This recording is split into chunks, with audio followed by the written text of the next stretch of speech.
about to get underway with our first final of the day.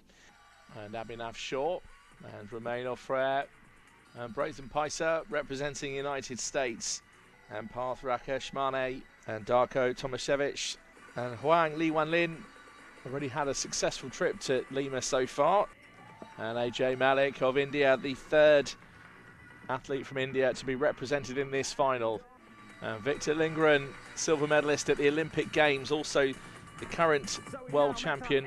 And that's how they line up. 3 athletes from India, 1 from France, 1 representing United States of America, 1 from Croatia. So 10.9 is the highest individual shot. And certainly after the first series, you'd really, in a rifle final at this sort of level, you'd want your score over 51, over 51.5 if you can make it, and certainly anything close to 52 or over 52, and you'd be expecting to be the leader. So Malik here now needs a pretty decent shot to try and survive in this final.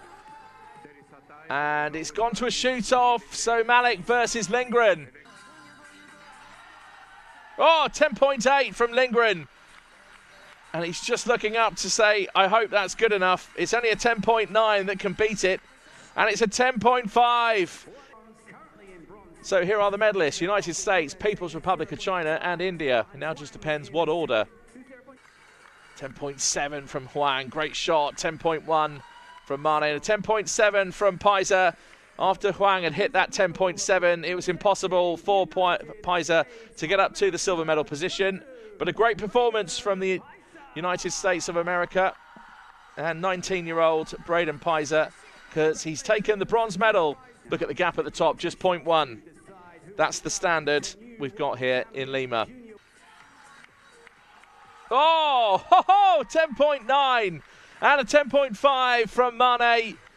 Well, we've now got a new leader. So Huang in front by 0.3, 10.6 from Mane.